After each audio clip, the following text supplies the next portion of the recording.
Wow, this is a lot. You Yeah. sent us a ton of documents about UFOs, government secrets, and cover-ups. You name it. It's pretty amazing. We're talking firsthand accounts, official reports, even memos that they go back to the 1950s. Yeah, and a whole bunch of articles and online discussions, too. It's a lot to unpack. Yeah, buckle up. This deep dive is going to be a wild one. I think my mind is already blown. Well, just wait. It gets even crazier. Okay, so we're on a quest to figure out what's really going on with UFOs, or UAP, I guess we should say. Right. UAP, unidentified aerial phenomena. Are they real? Is the government hiding something? And what do you, the listener, need to know? I mean, think about it. We could be talking about a complete shift in how we understand science, technology. Even humanity's place in the universe, right? Exactly. And you mentioned a senator who saw two, not one, but two flying discs on a train trip through the Soviet Union. Oh, yeah, back in 1955. And the CIA kept it classified until 2019. Why all the secrecy? That's the million-dollar question, right? I mean, it pops up over and over again in these documents. Why all the hush-hush? Is it national security? Fear of panic? Maybe something even weirder. Could be. Let's start with what we know the government has admitted to. Okay, sounds good. Turns out they've been a bit more open about UAPs lately than you might think. It's true. We've got former presidents like Trump and Obama, even John Brennan, former CIA director. They've all acknowledged the existence of UAPs and hinted the government knows more than it's saying. Brennan even said there could be things we don't understand, maybe even a different form of life. That's a quote. Wow. And Avril Haines, the current director of national intelligence, promised transparency. Right. She did. But a lot of people think they're still holding back. Oh, absolutely. That's where the whistleblowers come in. Right, people like David Grush. He's the one who claims there are secret UAP programs. Hidden from Congress, programs about crash retrievals and reverse engineering UAP technology. Hold on. Crash retrievals. Reverse engineering. That's like sci-fi movie stuff. What evidence is there? Okay, so there are a bunch of witness testimonies going way back. Like, take HJ, for example. Right. He claims he saw a crashed, egg-shaped UAP and non-human bodies being removed at Fort Polk, Louisiana. Back in 1953? That's right. Then there's AK, who says he saw a landed disc-shaped craft being guarded by military personnel. Fort Riley, Kansas in 1964. There's also that anonymous source who claims to have been part of a UAP crash retrieval operation in Oregon in 1979. Yeah, it's wild, right? What I find really interesting is that these accounts often share similar details. I know it's true. Similar crafts, events, even descriptions of beings. And these aren't just random people. No, not at all. We're talking military pilots, intelligence officials, people who are trained to observe and report accurately. So their backgrounds give their claims more weight. Right, exactly. But how do we know they're being truthful? People misinterpret things all the time. Of course, healthy skepticism is important. But these individuals are putting their reputations, even their careers, on the line. Yeah, that's the point. What would they gain by making up such outlandish stories? That's true. And a lot of times, there's other evidence. Like multiple witnesses, radar data, even physical traces. Like Roswell. Roswell, the big one. The most famous UFO crash. Supposedly just a weather balloon. But a lot of people think it was something much more extraordinary. Oh, yeah.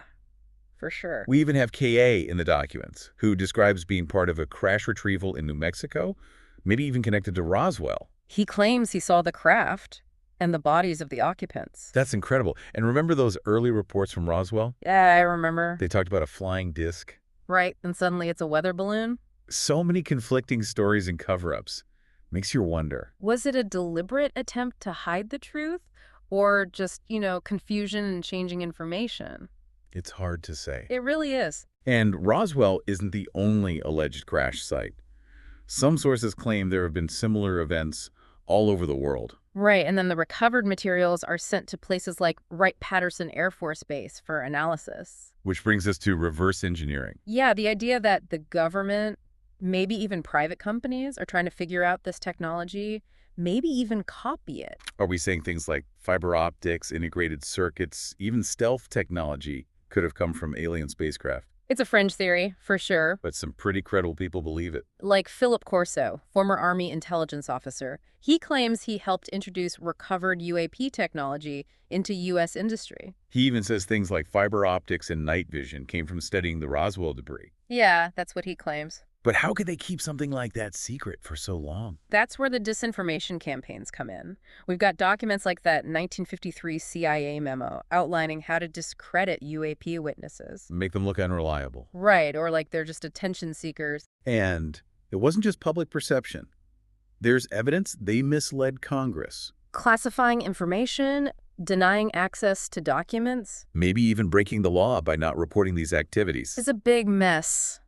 And the secrecy is still happening today? Even with the congressional hearings and the creation of AROO, that organization that's supposed to investigate UAPs. A lot of people think we're still not getting the whole truth. So where does that leave us?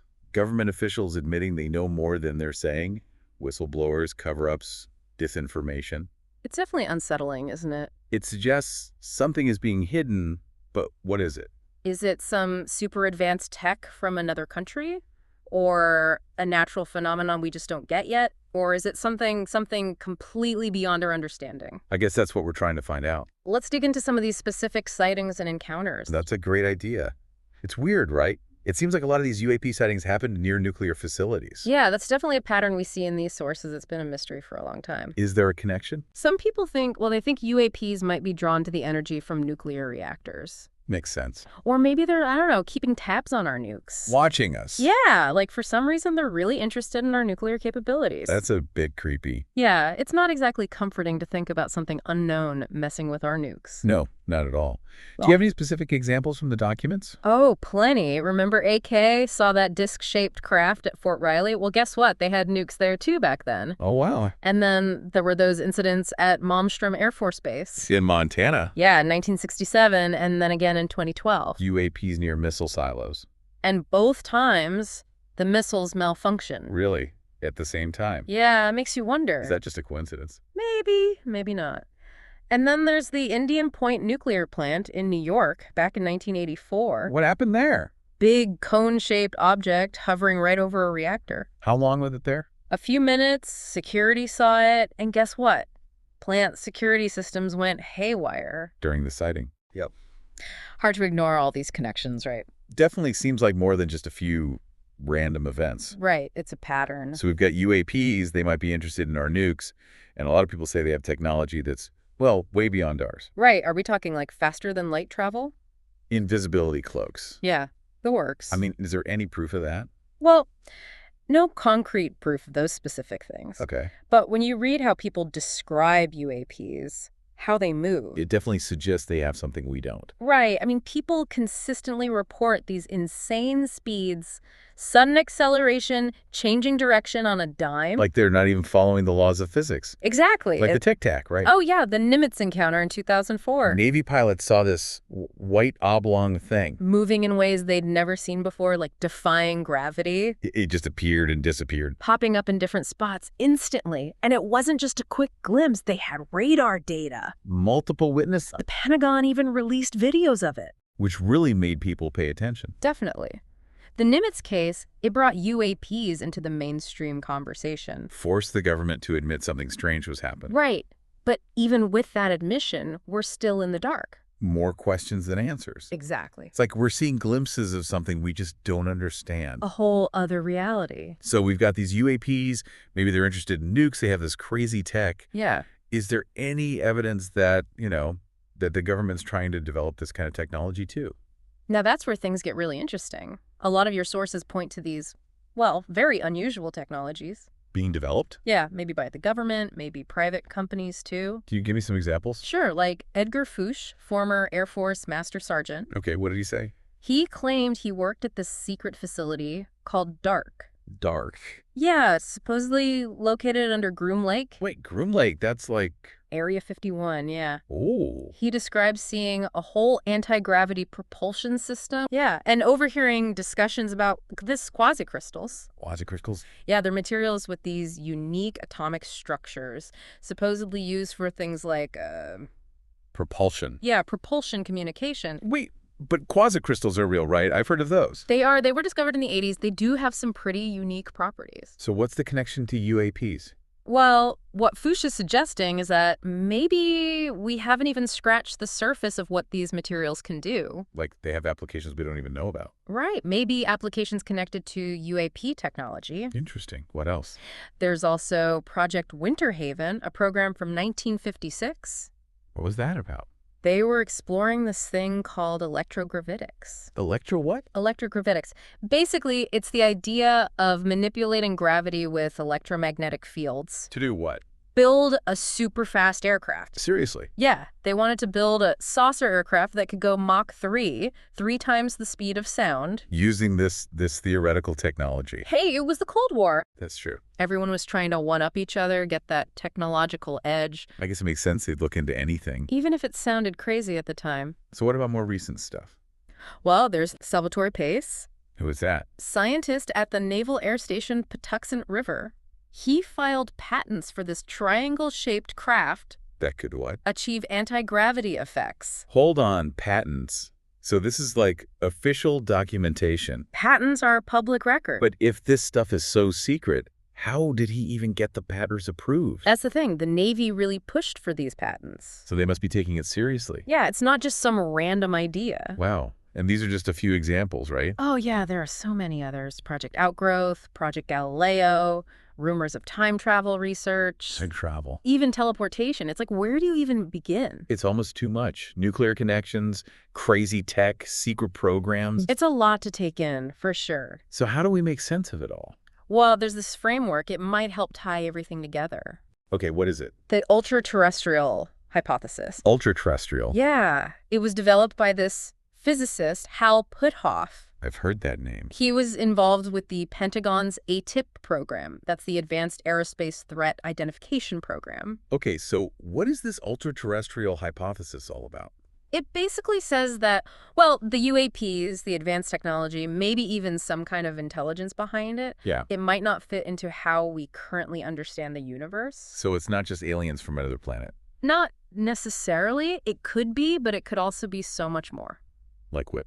Well, some of the possibilities mentioned in these documents, we're talking extra-dimensionals. Extra dimensions. Beings from other dimensions, other realities. Okay, that's pretty out there. And then there's cryptoterrestrials. Crypto what? Cryptoterrestrials, think like unknown intelligent life, but it's been here on Earth the whole time. Hidden from us. Exactly. And there's even talk of like temporal beings or interdimensional beings. Like, what does that even mean? Things that exist outside of our normal understanding of time.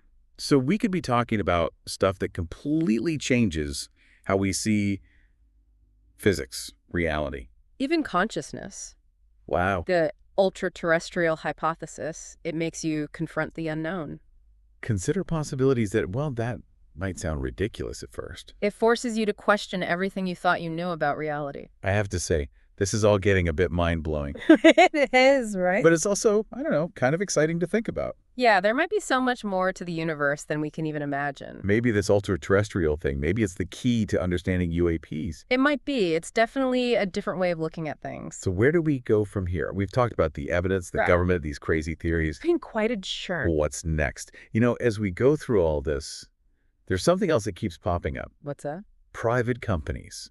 Like there's all this talk about the aerospace industry, defense contractors, maybe being involved in these secret UAP programs. Yeah, it's a big piece of the puzzle. Your sources mention specific companies over and over again. Like who? Lockheed Martin, Boeing, Northrop Grumman. Raytheon. Yeah, all the big names in defense. And it's not just like random speculation, right? Right. So some people claim there's serious collaboration going on between these companies and the government. On these super classified projects. Right, the ones nobody's supposed to know about. Well, why would these companies even get involved? What's in it for them?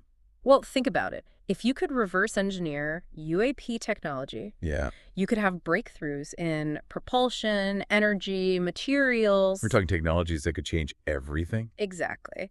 And the potential profits, astronomical. We're talking about reshaping entire industries. Even the global balance of power. Absolutely. And then there are the claims about these companies maybe running special access programs. SAPs. Yeah, programs so secret that even Congress doesn't know about them. Which is, I mean, that's kind of scary. It raises some serious questions about accountability, oversight. Like, if these programs are off the grid, who's making sure they're doing things ethically, responsibly. Exactly. It's a dangerous game. It's a shadowy world for sure. Hard to know what to believe, who to trust. You got to be careful out there. There's one name that comes up a lot that I find really interesting. Bigelow Aerospace. Yeah, Robert Bigelow. Yeah, hotel guy. Yeah, billionaire, founded Bigelow Aerospace. He's been a major player in the UAP world for years. Funding research. Collecting data. Even working with the government on programs like AAW of ASA. Advanced Aerospace Weapon System Applications Program. Bigelow Aerospace was really into study UAPs. They even had that facility, Skinwalker Ranch in Utah. Oh yeah, Skinwalker Ranch. That place is legendary. Super weird stuff supposedly happened there. For sure. And some sources say Bigelow Aerospace was working with Lockheed Martin and Boeing on UAP research. No kidding. Yeah, there's even a claim that Everett Hindman, former deputy director at the CIA, What about him? he might have been involved in getting recovered UAP materials to these private companies. It's all circumstantial, but it paints a picture, right? Like there's this whole network of people and organizations operating in the shadows. With their own agenda. It's a lot to wrap your head around. And it all comes back to that same question. The big one. Why all the secrecy? Is it just about national security or some crazy advanced tech? Or is there something more? Something we're not supposed to know. Some sources suggest it's about control. Control of what? Controlling the story, the technology. Even how this whole phenomenon affects humanity. If there's this hidden network pulling the strings, what does that mean for us, for our future? Should we be demanding more transparency? More accountability? Maybe we should. So we've covered a lot in this deep dive. We have. Government secrets, whistleblowers, crash retrievals, reverse engineering. The ultra-terrestrial hypothesis. It's been a wild ride. It really has. We've seen some pretty compelling evidence that the government knows a lot more about UAPs than they're letting on. And we've explored the possibility that they're trying to develop advanced tech based on what they've recovered. And we even considered the idea that, well, maybe our whole understanding of reality is wrong. The ultra-terrestrial hypothesis. It definitely makes you think. So what do you believe? Do you trust the government? Do you think they're being honest with us? These are the questions we need to keep asking. The UAP phenomenon is complex, it's strange. And we need to keep an open mind. Think critically. Challenge our assumptions. Don't be afraid to dig deeper. The truth is out there, somewhere. Maybe it's even stranger and more amazing than we can imagine. I think it is. Thanks for joining us on this deep dive. Keep searching for answers, and be sure to let us know what you think. We'd love to hear your theories. Until next time. I would have been on top of the charts, but it's politics. You do some gimmick shit and post, you get a lot of clicks. Drop some real shit and they probably won't acknowledge it.